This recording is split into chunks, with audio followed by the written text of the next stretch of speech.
بسم اللہ الرحمن الرحیم۔ سبھی کو سلام و آداب۔ جماعت اسلامی ہند کے ہیڈ کوارٹر میں آج یہ اس میقات یعنی اس نئے ٹرم کی پہلی پریس کانفرنس ہے۔ اس میں آپ سبھی کا استقبال ہے، سواگت ہے۔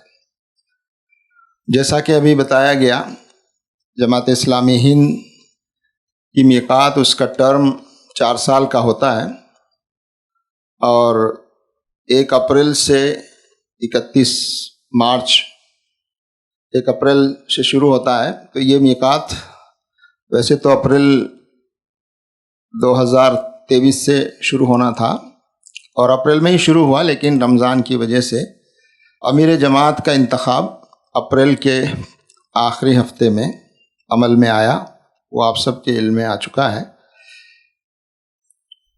اس کے بعد پورے ملک سے مرکزی شورا کا انتخاب ہوتا ہے، نیشنل ایڈوائزری کونسل۔ 25 لوگوں پر مشتمل یہ شورا ہے اور اس کے بعد محترم امیر جماعت اپنی ٹیم نئی میقات کے لیے ہر میقات میں ٹیم کی تشکیل کی جاتی ہے۔ تو اس میقات میں جو ٹیم بنائی گئی ہے اس میں قیم جماعت یعنی سیکرٹری جنرل جناب ٹی عارف علی صاحب، جو پچھلے میقات یعنی 2019 سے 2023 کی میقات میں بھی قیم جماعت رہے، اس سے پہلے نائب امیر جماعت رہے، اور کیرلا میں آپ ایک لمبی مدت تک وہاں امیر حلقہ کی اسٹیٹ پریزیڈنٹ کی ذمہ داریاں نبھاتے رہے۔ تو ٹی عارف علی صاحب کو اس میقات میں سیکرٹری جنرل یعنی قیم جماعت مقرر کیا گیا۔ 4 وائس پریزیڈنٹس نائب امراء مقرر کیے گئے ہیں۔ جناب ایس امین الحسن صاحب جو میری دائیں جانب تشریف فرما ہیں، آپ واقف ہیں، پچھلے میقات میں بھی جناب ایس امین الحسن صاحب نائب امیر جماعت تھے۔ آپ کا تعلق کرناٹکا سے ہے۔ اور ملک معتصم خان صاحب جو بائیں جانب ہیں، تلنگانہ کے نظام آباد سے آپ کا تعلق ہے اور پچھلے میقات میں مرکز میں سیکرٹری کی ذمہ داری آپ پر تھی۔ اس نئی میقات میں آپ کو نائب امیر مقرر کیا گیا ہے۔ مولانا ولی اللہ سعیدی فلاحی صاحب، آپ ان سے بھی اچھی طرح واقف ہیں، پچھلے میقات میں بھی آپ مرکز میں سیکرٹری کی ذمہ داری نبھا رہے تھے۔ آپ کا تعلق اتر پردیش سے ہے اور مرکز آنے سے پہلے آپ اتر پردیش ایسٹ اس کے امیر حلقہ رہے ہیں۔ میرا نام بھی نائب امراء میں شامل کیا گیا ہے، آپ واقف ہیں۔ اس کے علاوہ محترم امیر جماعت نے اس میقات کے لیے 13 سیکرٹریز کا تقرر فرمایا ہے۔ ان کے نام بھی میں پڑھ دیتا ہوں اور جو لوگ یہاں موجود ہیں تو زحمت فرمائیں تاکہ میڈیا کے ہمارے ساتھی بھی آپ حضرات کو دیکھ لیں۔ ہماری 2 بہنیں بھی ان 13 سیکرٹریز کی ٹیم میں شامل ہیں۔ محترمہ رحمت النساء صاحبہ جن کا تعلق کیرلا سے ہے، آپ پیچھے تشریف فرما ہیں اور پچھلے میقات میں بھی آپ مرکز میں سیکرٹری کی ذمہ داری نبھاتی رہی ہیں۔ محترمہ شائستہ رفعت صاحبہ شاید موجود نہیں ہیں، یہ دلی پردیش سے ان کا تعلق ہے اور اس میقات میں مرکز میں ان کو سیکرٹری کی ذمہ داری دی گئی۔ جناب سید محی الدین شاکر صاحب، پچھلے میقات میں بھی آپ سیکرٹری کی ذمہ داری نبھا رہے تھے، تلنگانہ سے آپ کا تعلق ہے، ایک لمبی مدت آپ بیرون ملک رہیں اور پچھلے میقات سے آپ مرکز میں اپنی خدمات انجام دے رہے ہیں۔ مولانا ڈاکٹر محمد رضی الاسلام ندوی صاحب، پچھلی میقات میں بھی آپ پر سیکریٹری کی ذمہ داری تھی۔ جناب عبد الجبار صدیقی صاحب، جناب محی الدین غازی صاحب، پچھلے میقات میں بھی آپ پر سیکریٹری کی ذمہ داری تھی۔ سید تنویر احمد صاحب، آپ واقف ہیں، پچھلے میقات میں میڈیا کی ذمہ داری آپ پر رہی ہے اور آپ تعلیم سے بھی وابستہ رہے ہیں، کرناٹکا سے آپ کا تعلق ہے، تعلیم کے سیکریٹری کی بھی آپ پر ذمہ داری تھی پچھلے میقات میں۔ جناب عتیق الرحمان صاحب، یہ پچھلی میقات میں مرکز کی ٹیم میں شامل تھے، اسسٹنٹ سیکریٹری کے طور پر، شعبہ HRD آپ دیکھتے تھے۔ اس میقات میں آپ کو سیکریٹری کی ذمہ داری دی گئی ہے۔ جناب کے سہیل صاحب، کیرلا سے، آپ جانتے ہیں کہ پہلی مرتبہ مرکز کی ٹیم میں شامل ہوئے ہیں۔ اس سے پہلے SIO کے کل ہند صدر یعنی صدر تنظیم رہ چکے ہیں کے سہیل صاحب۔ محمد عبد الرفیق صاحب، ویسٹ بنگال، وہ موجود نہیں ہیں۔ یہ پچھلے میقات میں ویسٹ بنگال کے پریزیڈنٹ تھے، ویسٹ بنگال کے امیر حلقہ۔ اس میقات میں ان کو مرکز میں سیکریٹری کی حیثیت سے آپ کا تقرر کیا گیا ہے۔ اور جناب شبیر عالم خان صاحب، بہار سے تعلق ہے اور پچھلے میقات میں بھی آپ مرکز میں سیکریٹری کی ذمہ داری آپ نے نبھائی ہے۔ جناب محمد احمد صاحب، آپ کا تعلق اتر پردیش سے ہے اور ایک طویل مدت سے مرکز میں ذمہ داریاں نبھاتے رہے ہیں اور اس میقات میں بھی آپ کو سیکریٹری کی ذمہ داری دی گئی ہے۔ آپ کا تعلق اتر پردیش سے ہے اور UP ویسٹ کے امیر حلقہ آپ رہے ہیں مرکز آنے سے پہلے۔ جناب شفیع مدنی صاحب، گجرات سے تعلق ہے اور پچھلی میقات میں بھی آپ سیکریٹری رہے، اس سے پہلے بھی ایک مرتبہ مرکز میں سیکریٹری رہ چکے ہیں۔ گجرات میں ایک لمبی مدت وہاں کے امیر حلقہ یعنی اسٹیٹ پریزیڈنٹ رہے اور اس مرتبہ بھی آپ کو مرکز کی سیکریٹریز کی ٹیم میں شامل کیا گیا ہے۔ تو جیسا کہ آپ کے علم میں ہے، ابھی کل ہی مرکزی شورا کا اجلاس مکمل ہوا ہے اور اس اجلاس میں 4 سال کے لیے جماعت کن محاذ پر کام کرے گی، کون سی چیزیں ہماری نگاہ میں زیادہ توجہ کے لائق ہیں، اور اس پر انشاءاللہ محترم امیر جماعت اپنی گفتگو میں روشنی ڈالیں گے۔ اور ابھی پروگرام اور منصوبہ بنانے کا کام مکمل ہوا ہے اور جیسے ہی وہ تیار ہو جائے گا، شائع ہوگا، انشاءاللہ آپ تک بھی پہنچایا جائے گا۔ اس کی کچھ اہم باتیں یہاں محترم امیر جماعت پیش فرمائیں گے اور یہ ٹیم سازی کا سلسلہ ابھی جاری ہے اور اس میں ابھی اسسٹنٹ سیکریٹریز اور دیگر ذمہ داریاں جو ہیں وہ سلسلہ چل رہا ہے۔ انشاءاللہ اس کے بعد جو اور تقررات ہوں گے وہ بھی آپ کے علم میں لائے جائیں گے۔ اسی طرح سے سیکریٹریز کے ڈپارٹمنٹس اور شعبوں کے بارے میں بھی ابھی طے ہونا باقی ہے کہ کن شعبوں میں کون سیکریٹری ذمہ داریاں سنبھالیں گے اور کون کون سے کام کن کے ذمے ہوں گے۔ البتہ ایک شعبے کا تعلق آپ حضرات سے ہے یعنی میڈیا سے، تو اس کے بارے میں یہ بات طے ہو گئی ہے کہ انشاءاللہ کے سہیل صاحب جو کیرلا سے جن کا تعلق ہے اور اس ٹیم میں شامل کیے گئے ہیں، آپ انشاءاللہ میڈیا کی ذمہ داری کے لیے آپ کو بلایا گیا ہے، آپ کو تقرر کیا گیا ہے۔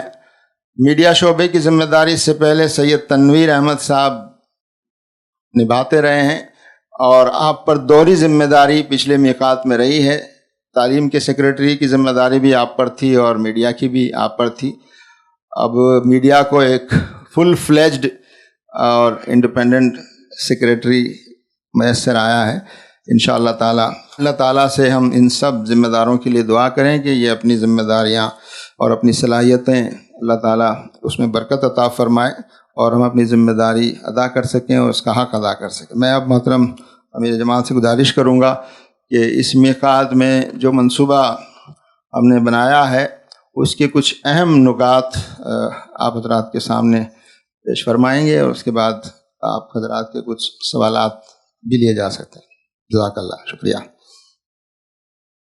بسم اللہ الرحمن الرحیم، نحمدہ و نصلی علی رسولہ الکریم۔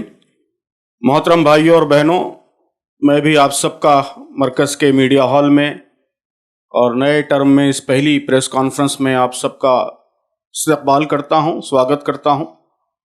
جیسا کہ بتایا گیا، جماعت اسلامی ہند کی سینٹرل ایڈوائزری کونسل نے کل ہی اپنے 4 ایئر پلان 4 سالہ منصوبے کو فائنل کیا ہے۔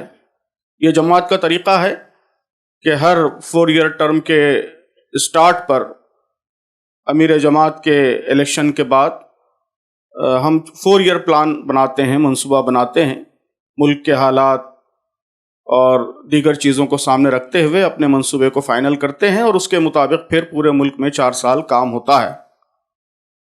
تو یہ اس وقت جو نیا 4 ایئر پلان منظور کیا گیا ہے، اس میں سب سے زیادہ امپورٹنس، سب سے زیادہ اہمیت اس بات کو دی گئی ہے کہ ملک کا پبلک اوپینین، ملک کی رائے عامہ، اس میں پازیٹیو چینج، مثبت تبدیلی آئے۔ یہ ایک طرح سے ہمارا سلوگن ہے اور پورے پلان کا مین موٹو ہے، مین مشن ہے۔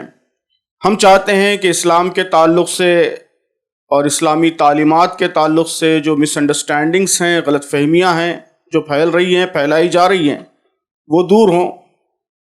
اسلام کی تعلیمات، اسلام کی ٹیچنگز وہ کسی خاص کمیونٹی کے لیے نہیں ہے، کسی خاص سوسائٹی کے سیکشن کے لیے نہیں ہے، بلکہ یہ تمام انسانوں کے پروردگار، تمام انسانوں کے رب کی جانب سے، تمام انسانوں کی فلاح کے لیے، تمام انسانوں کے ویلفیئر کے لیے، تمام انسانوں کے سکسیس اور سیلویشن کے لیے یہ تعلیمات اتاری گئی ہیں، اور ان تعلیمات میں سب کے ساتھ جسٹس ہو، سب کو سکون ملے، سب کو کامیابی ملے، یہ ان تعلیمات کا اصل موٹو ہے۔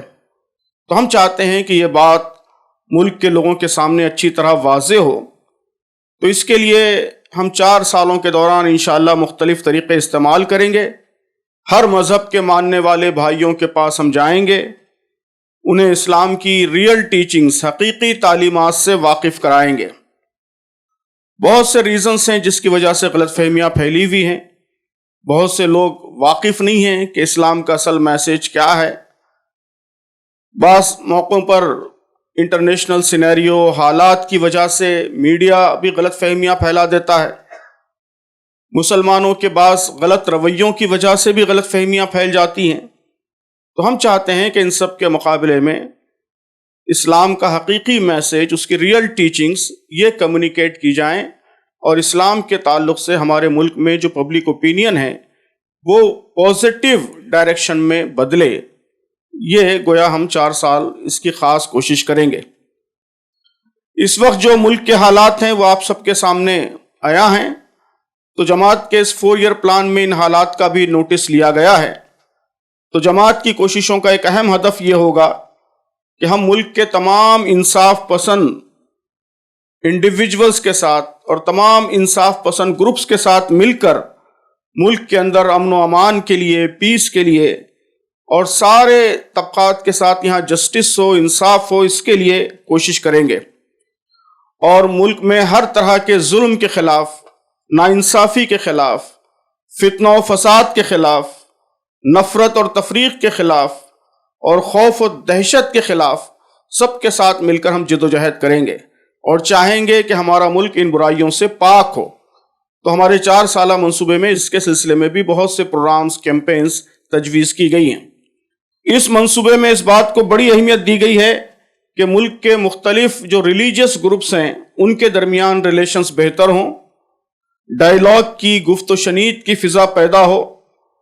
اس کے لیے نیشنل لیول پر بھی، اسٹیٹس کے لیول پر بھی اور یونٹس کے لیول پر بھی طرح طرح کی ایکٹیویٹیز اور کیمپینز ہم چلائیں گے، ڈائلاگ کے، گفتگو کے ڈفرینٹ پلیٹ فارمز ہر لیول پر پروموٹ کیے جائیں گے، انٹلیکچوئلس کے درمیان، ریلیجیس لیڈرز کے درمیان، عام عوام کے درمیان، سول سوسائٹی سے جو لوگ ریلیٹڈ ہیں ان کے درمیان، اور خاص طور پر نوجوانوں اور خواتین کے درمیان ایسے پلیٹ فارمز تشکیل دیے جائیں گے جن کے ذریعے مختلف ریلیجیس گروپس وہ ایک دوسرے کے قریب آئیں، بات چیت کریں، ڈائلاگ کریں، اور سب کی بھلائی اور عدل و انصاف کے لیے مل جل کر کام کرنے کی فضا ملک میں پروان چڑھائی جائے۔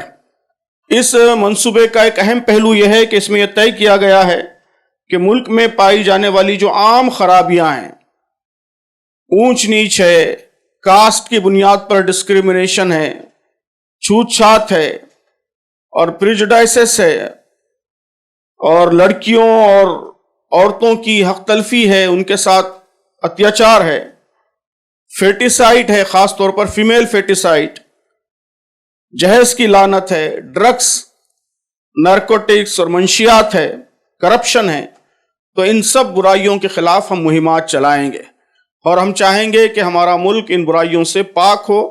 ماضی میں بھی جماعت ان کے لیے کام کرتی رہی ہے، لیکن اس منصوبے میں اس کے لیے پورے ملک میں خاص اسٹرگل کا نقشہ طے کیا گیا ہے، اس کو آگے بڑھایا جائے گا۔ انوائرمنٹل کرائسس تو دلی کے لوگوں سے زیادہ اس مسئلے سے کوئی اور زیادہ واقف نہیں ہو سکتا، تو ہم سمجھتے ہیں کہ یہ بڑا اہم مسئلہ ہے۔ اسلام اس سلسلے میں ایک واضح نقطہ نظر رکھتا ہے، ہم اس نقطہ نظر کو واضح کریں گے، اور انوائرمنٹل پرابلمز کو حل کرنے کے لیے خاص طور پر بڑے شہروں میں خصوصی اقدامات کیے جائیں گے۔ جماعت کے پروگرام میں مسلم ملت کے اندر ریفارمز کو بھی بڑی اہمیت دی گئی ہے۔ مسلمانوں کے اندر اویئرنیس لائی جائے گی، دین پر عمل کرنے اور دین کا نمونہ بننے کے لیے ان کو آمادہ کیا جائے گا۔ جو ہم نے بتایا کہ ہمارا مین موٹو اسلام کے تعلق سے اوپینین کو پازیٹیو بنانا ہے، اس کے لیے یہ بھی ضروری ہے کہ خود مسلمان اسلام کا نمونہ بنے۔ تو خاص طور پر وہ ایسپیکٹس جن کے سلسلے میں عام طور پر ریفارم کی، اصلاح کی کوششیں بہت کم ہوتی ہیں، ان پر ہم خاص توجہ دیں گے۔ مثلاً یہ کہ شادی آسان ہو، نکاح آسان ہو، جہیز کی رسم ختم ہو، وراثت میں، انہیریٹنس میں عورتوں کو حصہ ملے، عورتوں کے جو رائٹس ہیں وہ ان کو ادا کیے جائیں، اور بزنس میں اور فائنینشیل ٹرانزیکشنز میں ایمانداری ہو، ہمارے محلے صاف ستھرے ہوں، مسلم اور غیر مسلم نیبرز کے ساتھ، پڑوسیوں کے ساتھ ہمارا سلوک اچھا ہو۔ تو اس طرح کے ایشوز پر اسلام کی ٹیچنگز کو نمایاں بھی کیا جائے گا، اور ان کے سلسلے میں جو مسلمانوں کے عملی رویے ہیں ان کو بہتر بنانے، اسلام کی تعلیمات سے ہم آہنگ کرنے کی کوشش کی جائے گی۔ جماعت نے طے کیا ہے کہ تعلیم پر، ایجوکیشن پر ہم خصوصی توجہ دیں گے۔ اس میں خاص طور پر ہمارے 3 امپورٹنٹ کنسرنز ہیں۔ پہلا کنسرن یہ ہے کہ ہمارا ایجوکیشنل سسٹم وہ سب کے لیے یکساں ہو، اس میں کسی خاص تہذیب کا تسلط نہ ہو، اور وہ انکلوسیو ہو، اور سب کے کلچرل رائٹ، سب کے کلچرل ایتھوس اس میں لحاظ ہو۔ یہ گویا پہلا کنسرن ہے۔ دوسرا ہمارا امپورٹنٹ کنسرن یہ ہے کہ ہمارا ایجوکیشنل سسٹم یہ مورل ویلیوز پر مبنی ہو، وہ صرف مٹیریلسٹک نہ ہو، صرف لوگوں کو جاب کے لیے تیار نہ کرے، بلکہ ایک اچھا ہیومن بینگ، اچھا سٹیزن وہ بنائے۔ اور ہمارا تیسرا اور بہت ہی امپورٹنٹ کنسرن یہ ہے کہ تعلیم عام ہو اور تمام شہریوں کے لیے ایزی ہو اور قابل حصول ہو۔ جس طرح ہم پرائیویٹائزیشن کی طرف بڑھ رہے ہیں، تعلیم مہنگی کر رہے ہیں، تو اس کے نتیجے میں خاص طور پر ہائر ایجوکیشن یہ سماج کے ایلیٹ سیکشنز تک محدود ہوتا جا رہا ہے، غریب لوگ اس سے محروم ہو رہے ہیں۔ ہم سمجھتے ہیں کہ یہ صورتحال بدلنی چاہیے اور تعلیم سارے شہریوں کے لیے یکساں دستیاب ہونی چاہیے۔ تو یہ 3 پریورٹیز پر ہم کام کریں گے، ان کے مطابق حکومت کو بھی متوجہ کرنے کی مسلسل کوشش کریں گے، اور جماعت کی جو برانچز ہیں، شاخیں ہیں، وہ بھی ممکنہ کوشش کریں گی کہ یہ تینوں اہداف حاصل ہوں۔ تو جماعت کی کوشش ہوگی کہ مسلمانوں اور دیگر جو بیکورڈ کمیونٹیز ہیں ان کے درمیان تعلیم کا ریشو بڑھے، لٹریسی بڑھے، گراس انرولمنٹ ریٹ بڑھے، اور ان کے ایجوکیشنل پرابلمز حل ہوں۔ تو اس کے لیے ملک کے کئی خطوں میں نئے ایجوکیشنل انسٹیٹیوشنز بھی قائم کیے جائیں گے اور ایجوکیشن کے فرنٹ پر ایک بڑا منصوبہ ہے جس کو روبہ عمل لایا جائے گا۔ مسلم ملت اور دیگر بیکورڈ سیکشنز کو اکنامک کے میدان میں اور دیگر میدانوں میں آگے بڑھانا، ان کو امپاور کرنا، یہ بھی جماعت کے منصوبے کا ایک اہم حصہ ہوگا۔ مائکرو فائنانس کو ہم چاہتے ہیں کہ پورے ملک میں ایک تحریک بنا دیں اور غریب لوگوں کو اپنے پیروں پر کھڑا کرنے کے لیے بغیر انٹرسٹ کے، بغیر سود کے قرضے فراہم کیے جائیں۔ انٹرسٹ فری فائنانس اور انٹرسٹ فری کریڈٹ یہ اسلام کی تعلیمات کا ایک اہم حصہ ہے۔ اس کے لیے ہم پورے ملک میں بڑی تعداد میں ادارے قائم کریں گے، یہ ہمارے منصوبے کا ایک اہم حصہ ہے۔ یہ بھی طے کیا گیا کہ خدمت خلق کے سوشل سروس کے میدان میں جماعت جو کام کر رہی ہے وہ کام جاری رہیں گے، لیکن اس کے ساتھ ساتھ ہیلتھ کا سیکٹر اور میڈیکل کے میدان میں خصوصی کوششیں انجام دی جائیں گی۔ علاج معالجے کے سلسلے میں بر وقت گائیڈنس لوگوں کو ملے اور علاج کے نام پر جو ایکسپلائٹیشن ہو رہا ہے کارپوریٹ ہاسپٹلز وغیرہ کے ذریعے، اس سے لوگوں کو بچایا جائے۔ اس کے لیے تمام بڑے شہروں میں ہم خصوصی سیلز قائم کریں گے اور یہ سیلز بلا تفریق مذہب و ملت تمام ضرورت مندوں کی ضرورت پوری کرنے کی انشاءاللہ کوشش کریں گے۔ اوقافی جائیدادوں کی بازیابی، ترقی اور ان کے انکم کے صحیح استعمال کے سلسلے میں گورنمنٹ کو، متولیان کو، عوام کو ذمہ داریوں کی طرف متوجہ کیا جائے گا۔ اس کے لیے بھی خصوصی سیلز جگہ جگہ قائم کیے جا رہے ہیں۔ تو اس طرح آپ دیکھیں گے کہ اس منصوبے میں ایک طرف سب سے زیادہ اہمیت اس کو دی گئی ہے کہ ہم اسلام کا صحیح میسیج لوگوں تک پہنچائیں گے، ان کی غلط فہمیاں دور کریں گے، اسلام کے تعلق سے اوپینین بہتر ہو اس کی کوشش کریں گے۔ یہ ایک امپورٹنٹ فرنٹ ہے۔ دوسرا فرنٹ ملک کے حالات کو بہتر بنانا، ملک کے تمام سیکشنز کے ساتھ مل کر یہاں پیس کے لیے، جسٹس کے لیے، امن و امان کے لیے، برابری کے لیے اور برائیوں کو ختم کرنے کے لیے کوشش کرنا، یہ دوسرا امپورٹنٹ فرنٹ ہے۔ پھر یہ کہ جو مسلم ملت ہے اور یہاں کی بیکورڈ کمیونٹیز ہیں وہ آگے بڑھیں، ان کی ترقی ہو، یہ ایک تیسرا فرنٹ ہے۔ مسلم ملت پر جو زیادتیاں ہو رہی ہیں، ظلم ہو رہا ہے، اس کا سد باب ہو، اس کی روک تھام ہو، یہ ایک فرنٹ ہے۔ اور اس کے علاوہ ملک میں بہتر فضا پیدا ہو، ڈائیلاگ کی فضا پیدا ہو، مختلف مذہبی فرقے قریب آئیں۔ تو جتنے ضروری فرنٹس ہو سکتے ہیں ملک کے اور سماج کے حالات کو بہتر بنانے کے لیے، ان سب کا اس میں لحاظ رکھا گیا ہے۔ تو مجھے امید ہے کہ ماضی میں جس طرح آپ سب کا تعاون جماعت کو اس کے تمام کاموں کے سلسلے میں حاصل ہوتا رہا ہے، آئندہ بھی حاصل ہوتا رہے گا، اور آپ کے تعاون سے اور سماج کے تمام انصاف پسند لوگوں کے تعاون سے انشاءاللہ ہم اس پلان کو امپلیمنٹ کریں گے۔ بہت شکریہ۔